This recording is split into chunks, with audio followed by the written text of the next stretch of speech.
Hello, c'est Mariama, bienvenue sur Mom You Rock.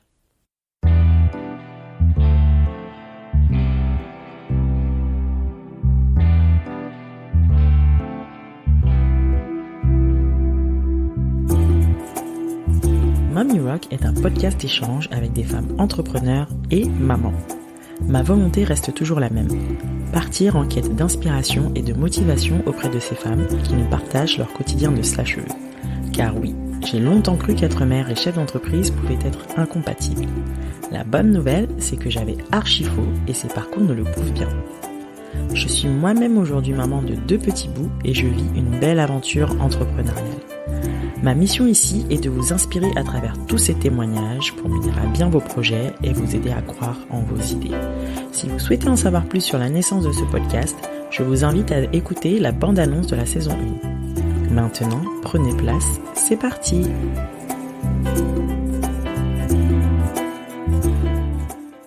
Bienvenue dans le second épisode de la rubrique Rock Your Business. Aujourd'hui, on va parler argent. J'ai le plaisir d'accueillir Valérie Boas, aka Coach Vali, qui est coach financière. Elle va nous partager des astuces et conseils pour améliorer son rapport à l'argent et mieux gérer ses finances personnelles, mais aussi professionnelles. Enjoy! Bonjour Valérie! Bonjour Mariama! Valérie, tu es coach financière, donc spécialiste en finances personnelles et rapport avec l'argent. On sait que l'argent est un sujet un peu tabou en France. Il y a un petit malaise souvent quand on parle, je sais pas moi, de combien tu gagnes, négocier sa rémunération, négocier une augmentation. Est-ce que tu peux, dans un premier temps, te présenter ton parcours et nous dire comment tu es arrivé à lancer cette activité?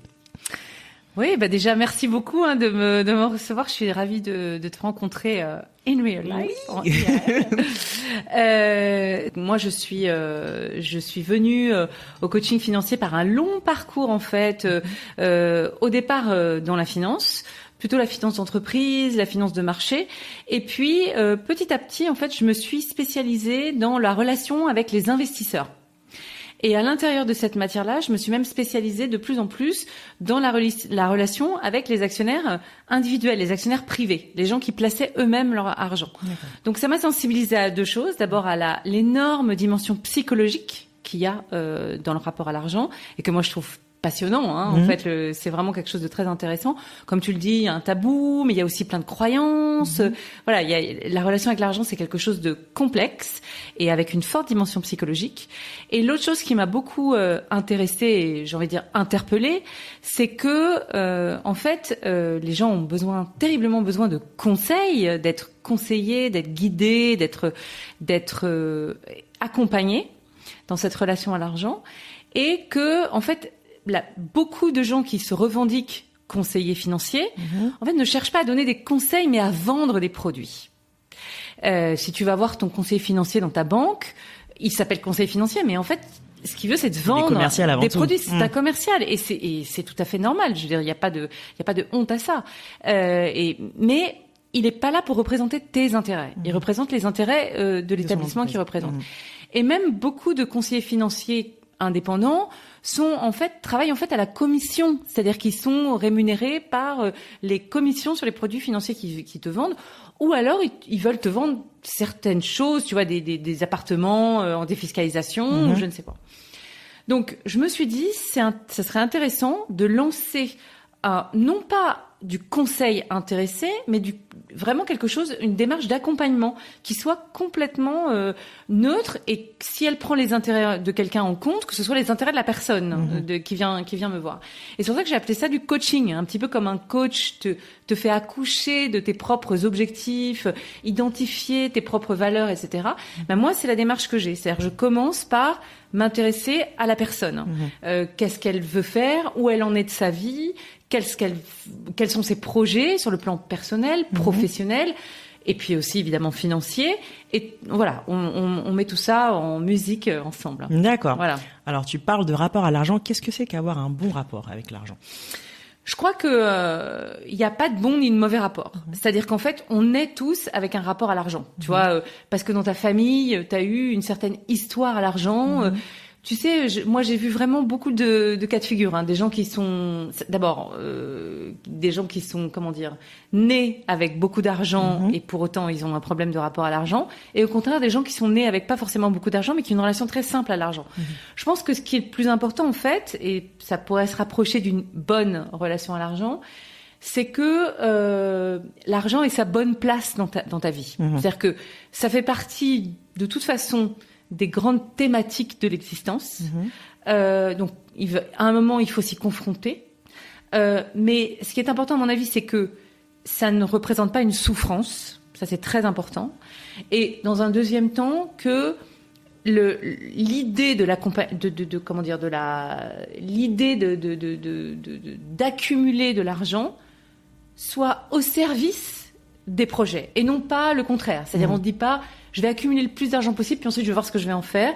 Mais je pense que c'est important de commencer par soi, ce qu'on a vraiment envie de faire et comment, du coup, après, on met ses finances au service de ces projets-là. D'accord. Justement, on va en parler. Comment optimiser ses finances quand on veut se lancer, par exemple, dans l'entrepreneuriat ? Alors l'entrepreneuriat, c'est vrai que j'ai beaucoup de gens que je coach qui sont des entrepreneurs. Je pense que l'entrepreneuriat est une excellente école en fait pour apprendre à gérer ses finances, puisque quand on est entrepreneur, c'est qu'on aspire à la liberté et l'argent peut procurer une certaine forme de liberté. Je pense que ce qui est important quand on est entrepreneur et qu'on souhaite mettre ses finances à la bonne place, je pense que un truc qui est important, c'est de bien distinguer ce qui relève de son équation financière personnelle. Voilà, moi j'ai besoin de tant d'argent pour vivre parce que j'ai un loyer de tant, il faut que je contribue aux charges du ménage à hauteur de tant. D'accord, donc lister les dépenses quotidiennes. Lister les dépenses personnelles. Et d'autre part, faire un plan d'action, un business plan en fait, pour son entreprise. Parce que moi, je rencontre beaucoup d'entrepreneurs qui en fait mélangent un peu les deux et se disent ah oui, mais je vais faire plein de frais, par exemple, parce que c'est pas de toute façon c'est mon entreprise qui va payer, va supporter ses frais et in fine je paierai moins d'impôts, etc. Tout ça est pas complètement faux, mais je pense que c'est pas tout à fait la bonne manière de mettre les choses en place. En fait, je pense que ce qui est important, c'est de bien distinguer ce qui relève de l'équation financière personnelle et ce qui relève du plan de développement de son entreprise. D'accord. Ok. Bah justement, tu animes un atelier, comment gérer du coup ses finances quand on est freelance. C'est vrai que le statut d'auto-entrepreneur c'est un peu confus pour certains. Alors, comment tu mets en place, justement, tu disais ton business plan en séparant justement les finances personnelles et professionnelles. C'est quoi la frontière entre les deux quand tu es freelance ? Ouais. Donc c'est vrai. Merci de rappeler que j'anime cet atelier. Donc je suis coach Gloria. Gloria, c'est une start-up qui a comme mission de favoriser l'empowerment des femmes et l'égalité professionnelle entre les hommes et les femmes, notamment professionnelle, mais aussi l'égalité tout court d'ailleurs, et la diversité, etc. Et donc effectivement, j'anime régulièrement un atelier qui s'appelle Mes finances de freelance. Le prochain a lieu le 4 novembre. Bah, de toute façon, je mettrai toutes les informations dans le descriptif de l'épisode et que pour celles qui sont intéressées, allez-y. Merci beaucoup, Mariam. Donc, le statut d'auto-entrepreneur, moi, je pense qu'il a énormément de bienfaits. Et notamment, il vous procure un truc extraordinaire, c'est la prévisibilité. Quand on est auto-entrepreneur, certes, on ne peut pas déduire de charges, etc., mais en revanche, on sait exactement combien on va être, quel va être le montant des charges qu'on aura à payer et les dates auxquelles on aura à les payer. Et l'autre gros avantage, c'est que si on ne paye de charges que sur ce qu'on génère comme chiffre d'affaires. C'est-à-dire que si on ne génère pas de chiffre d'affaires, on ne paye pas de charges. Et si on a une baisse de chiffre d'affaires, on paye moins de charges que le trimestre précédent. Donc déjà, moi, je pense que la première chose à faire, c'est de se faire un échéancier, se dire voilà, de toute façon, fin octobre, fin janvier, il faudra que je paye mes charges et donc se mettre un petit reminder dans son agenda. Donc ça, c'est la première chose. La deuxième chose, c'est que il faut ouvrir un compte pro et un compte perso. C'est obligatoire ça quand on est freelance enfin indépendant du moins. C'est très fortement conseillé. D'accord. Pour les auto-entrepreneurs, comme ton entreprise n'a pas la personnalité juridique, en vrai tu peux mélanger. D'accord. Mais c'est beaucoup plus facile de le faire et c'est fortement recommandé. D'accord. Donc tu peux ouvrir un deuxième compte personnel. Tu n'es pas obligé d'ouvrir un compte professionnel avec des grosses charges, etc. Tout va dépendre un petit peu de tes besoins. Mais c'est recommandable d'avoir un compte personnel séparé pour ta micro-entreprise. D'accord. Donc, et moi, ce que je recommande tout simplement, c'est que à chaque fois que tu encaisses un revenu, 100 €, 200 €, tu appliques ton taux de charge, donc 14%, 24%. Enfin voilà, ça dépend un peu de la date à laquelle tu as créé ton entreprise et de l'activité que tu as. Hein. Évidemment, si tu vends des biens et services, c'est pas la même chose que si tu fais du conseil, comme moi par exemple. Donc ça, c'est la deuxième chose à faire, c'est dès qu'on encaisse, mettre de côté l'argent qu'on sait qu'on va devoir aux URSSAF. Donc ça, pour moi, ça c'est vraiment la base.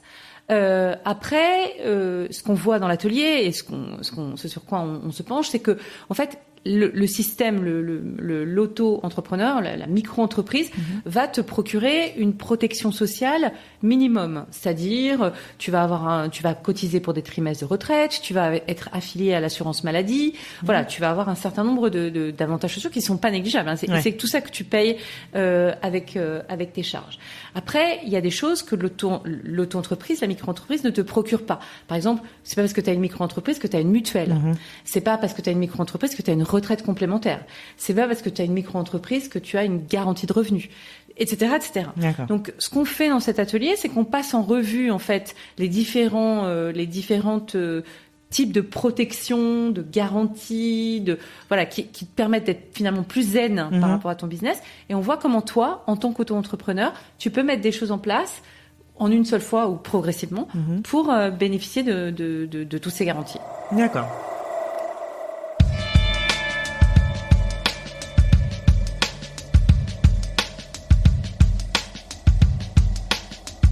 Est-ce que tu as des astuces pour épargner efficacement ?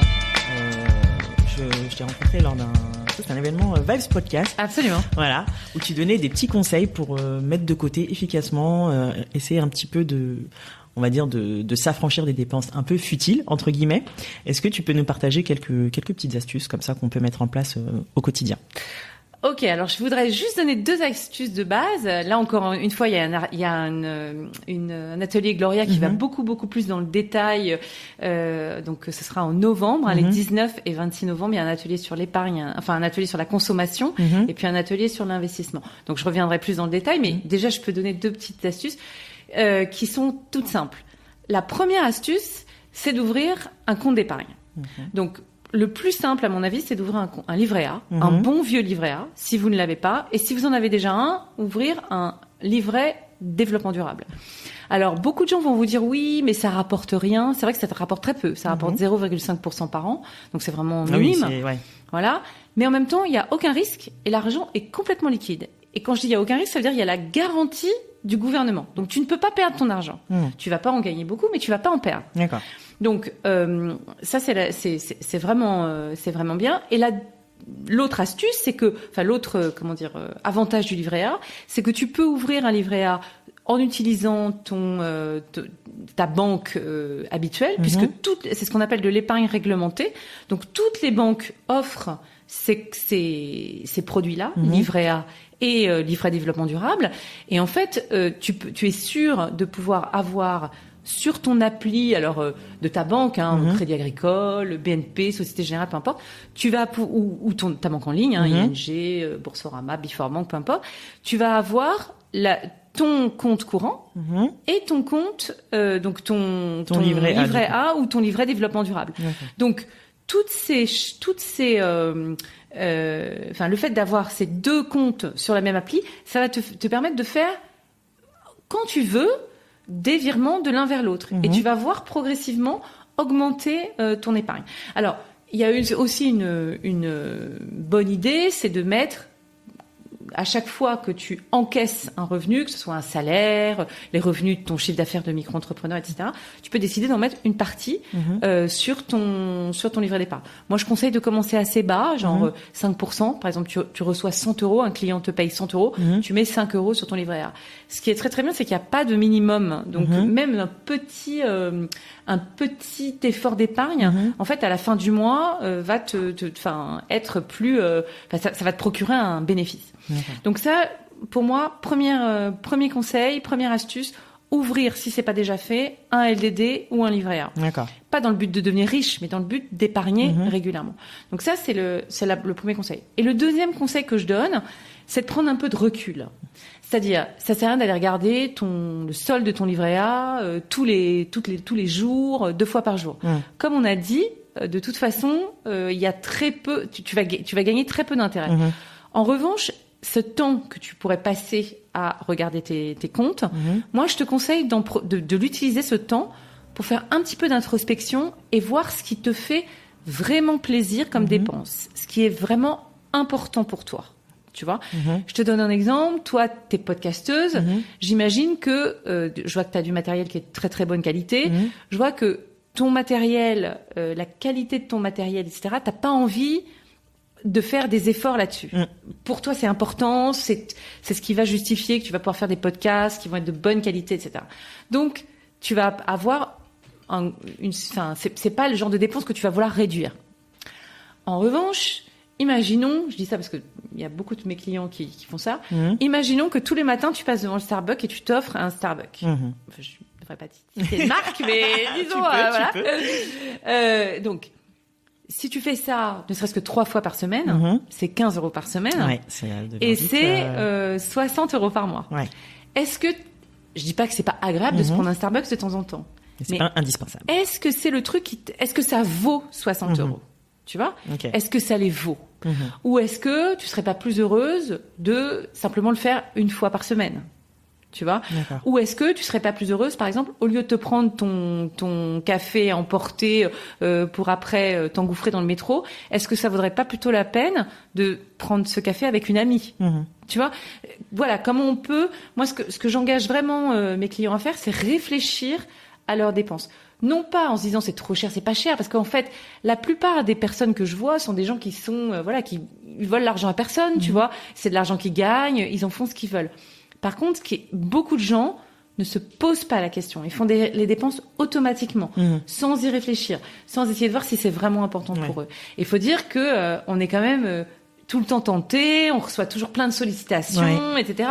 Donc, il faut être... Moi, je pense que si on veut reprendre le contrôle de ses finances, la première chose à faire, c'est d'analyser froidement, à tête reposée, peut-être de se faire une petite note sur le téléphone et de dire, je dépense 5 € pour m'acheter des super bons fruits, ça me fait super plaisir, alors que je dépense 5 € pour m'acheter un café, c'est pas... Voilà. Je pense que c'est un peu ce travail-là qu'il faut faire, en fait. Ouais, et puis en plus, on a un peu tout ce qui est dématérialisation de l'argent. Aujourd'hui, on utilise... Moi, personnellement, j'utilise très peu de liquide.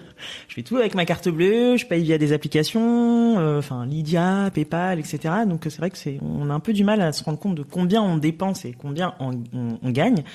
Est-ce que tu as une autre astuce pour suivre ses budgets sans être forcément, un as de l'Excel au quotidien, en tout cas quand on est entrepreneur? Moi, je sais que c'est un peu ma bête noire, j'y travaille.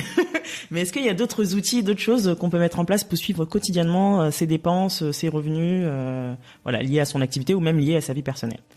Alors, je pense que tu as mis le doigt dessus, en fait. Tu as parlé de dépenses qu'on effectuait machinalement et de dématérialisation. Tu as mis exactement le doigt dessus.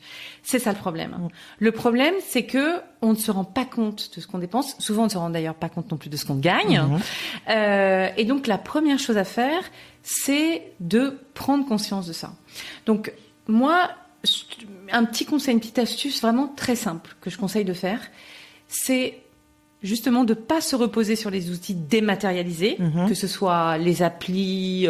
Effectivement, tu as raison, la feuille Excel, on n'est pas tous à l'aise avec. Voilà.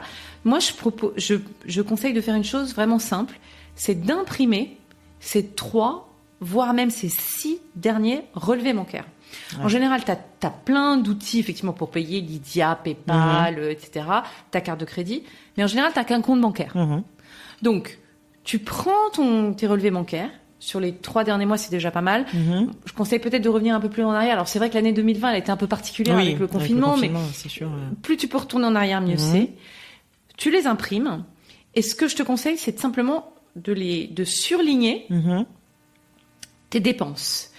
d'essayer de voir, parce qu'il y a que toi, si tu veux, je te dis n'importe quoi, mais par exemple, si tu vas au Monoprix le 15 janvier, il y a que toi qui peux savoir si tu as acheté à manger, des collants, des cosmétiques, tu vois. Il faut faire cet exercice-là soi-même. D'accord. Parce que souvent, c'est pas forcément, le nom simplement du débit. Et c'est le problème des applis. Parce que les applis, genre banking, toutes les applis budgétaires, elles vont catégoriser en fonction de ce que du nom de l'établissement, qui fait le débit. Exact. Or, c'est pas forcément. Je te dis, si tu vas au Monoprix, au Franprix, tu peux acheter des tas de choses différentes. Justement, j'arrête pas de donner des marques, c'est pas bien. c'est pas grave. Donc, je crois que ce qui est important, c'est tu te colles 2 heures. C'est pas forcément très. Au début, on a un peu de mal à s'y mettre. Ouais, j'imagine. Mais je t'assure que ça a une vertu vraiment hyper positive. D'accord. Parce que tu vas t'asseoir derrière ton bureau, tu vas le faire à l'ancienne, avec tes stabilos, et tu vas réaliser. Tu vois, moi, quand j'ai fait c'est un exemple que je donne dans mes ateliers. Moi, quand j'ai fait cet exercice, je me suis rendu compte que je dépensais énormément d'argent. C'est pour ça qu'il faut pas le faire pour un mois. Faut le faire vraiment pour 3 aller mois, sur 6 mois, durée. pour avoir plus de recul et que les montants soient plus gros. Et si tu veux, quand je me suis rendu compte que je dépensais des centaines d'euros dans l'année en vêtements, par exemple, je me suis dit, mais en fait, c'est pas un problème. Oui. Je veux dire, j'étais pas à découvert, etc. Il y avait pas de problème. En revanche, le problème, c'est que je suis pas du tout quelqu'un qui aime les vêtements. Ça m'est complètement égal, les vêtements. Je porte les mêmes trucs depuis des années et ça me va très bien. Souvent, tu vois le problème de pas mal de personnes, je pense, c'est qu'on blinde nos armoires avec des choses qu'on porte une fois ou même pas du tout, quoi. Donc c'est exactement ça.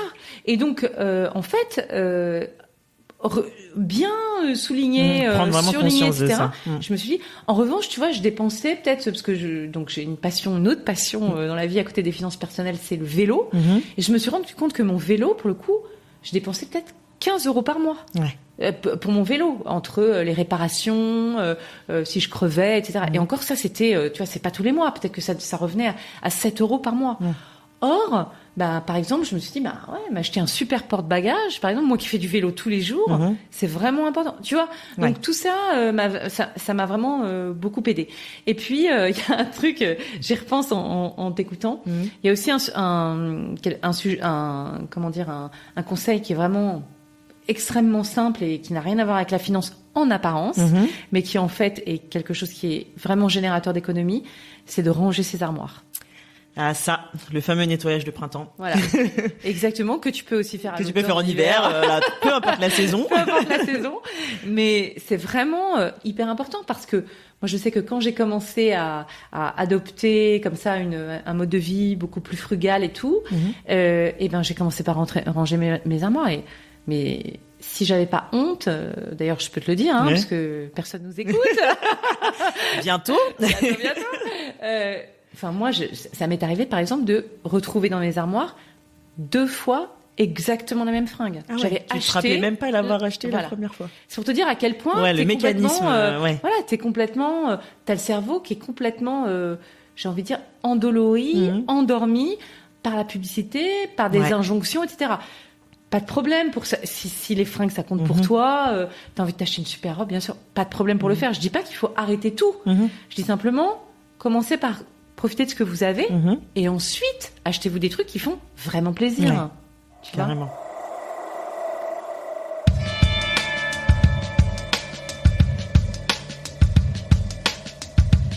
On est sur Mom You Rock, donc on a quand même pas mal de mamans qui nous écoutent.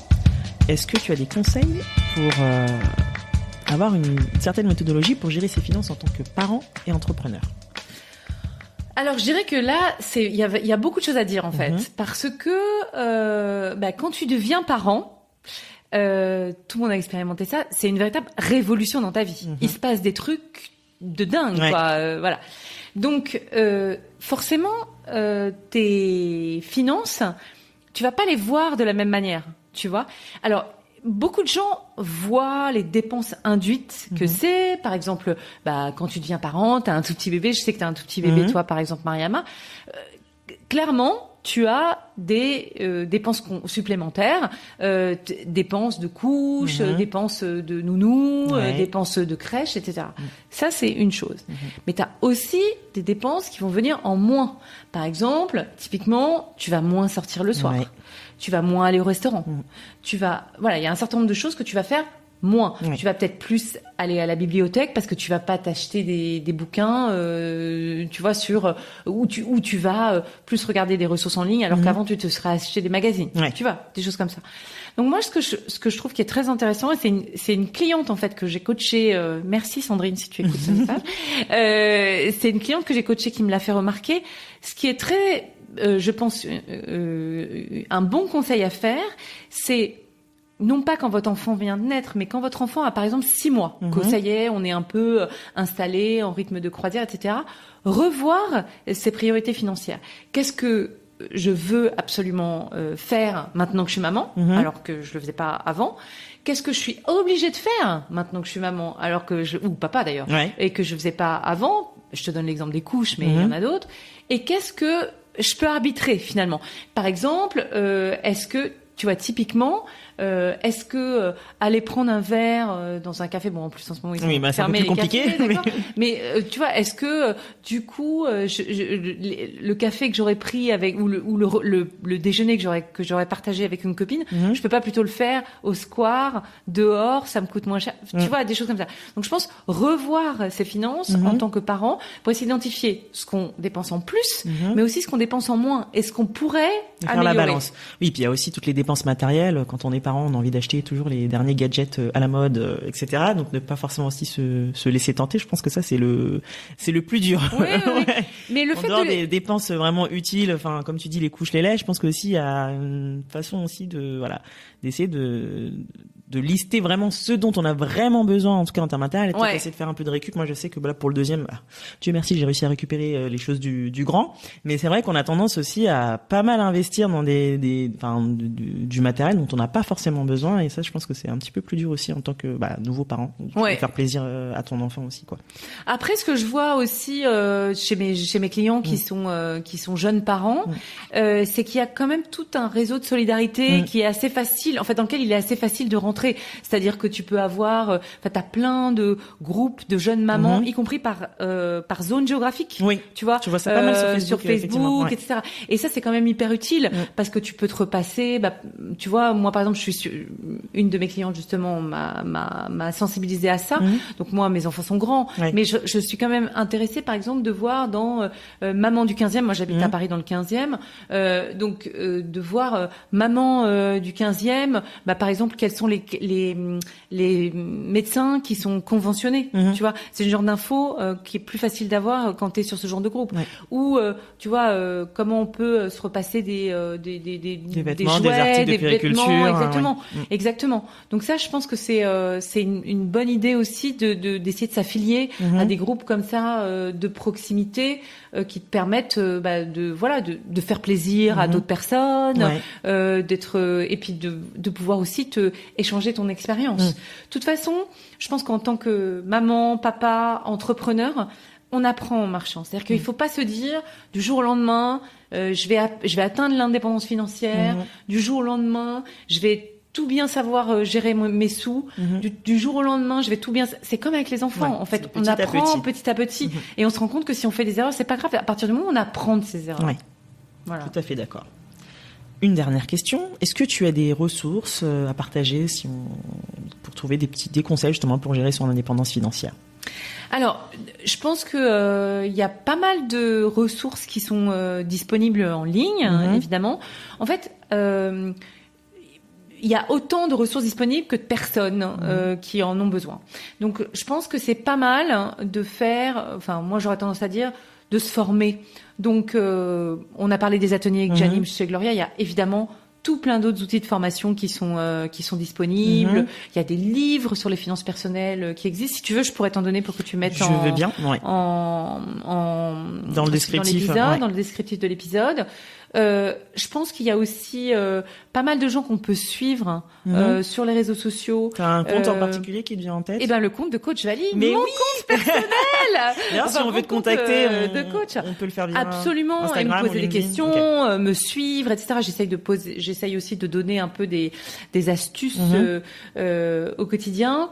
Moi, je trouve aussi qu'il y a par exemple, il y a un service en fait qui est un service qui a été ouvert par l'AMF, l'autorité des marchés financiers, qui s'appelle La Finance pour tous. D'accord. La Finance pour tous, c'est vraiment quelque chose qui permet il y a des modèles de budget en ligne. D'accord. Il y a des définitions hyper simples. D'accord. Voilà. Okay, il y a beaucoup de choses. Bon, puis après, si tu t'y connais mieux, si tu es plus dans une démarche d'investisseur, il y a aussi un truc qui s'appelle Avenue des investisseurs, qui à mon avis est un très bonne ressource pour tous ceux qui veulent un petit peu placer leur argent sans être nécessairement dans l'immobilier ou des choses comme dans en l'immobilier, bourse, dans la bourse, dans les produits comme on en a parlé tout à l'heure, les produits d'épargne réglementée. Voilà. Mais je te ferai un petit mix si tu veux. Pas de problème, je mettrai ça dans le descriptif de l'épisode.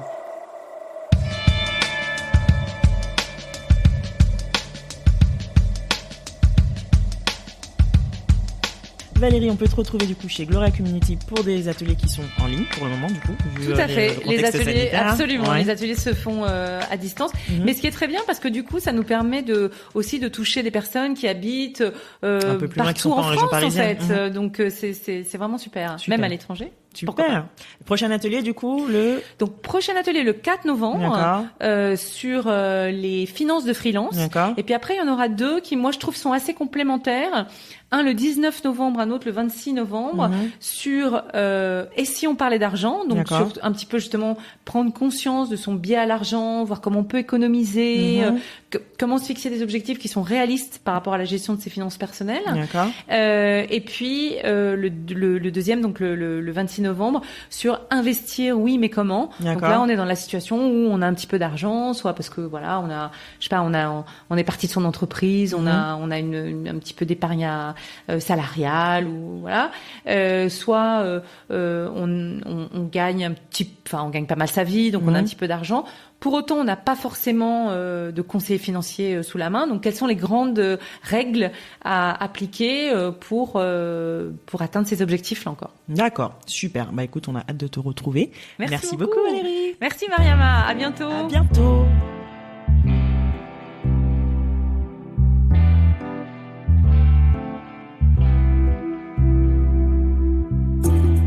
Merci pour votre écoute.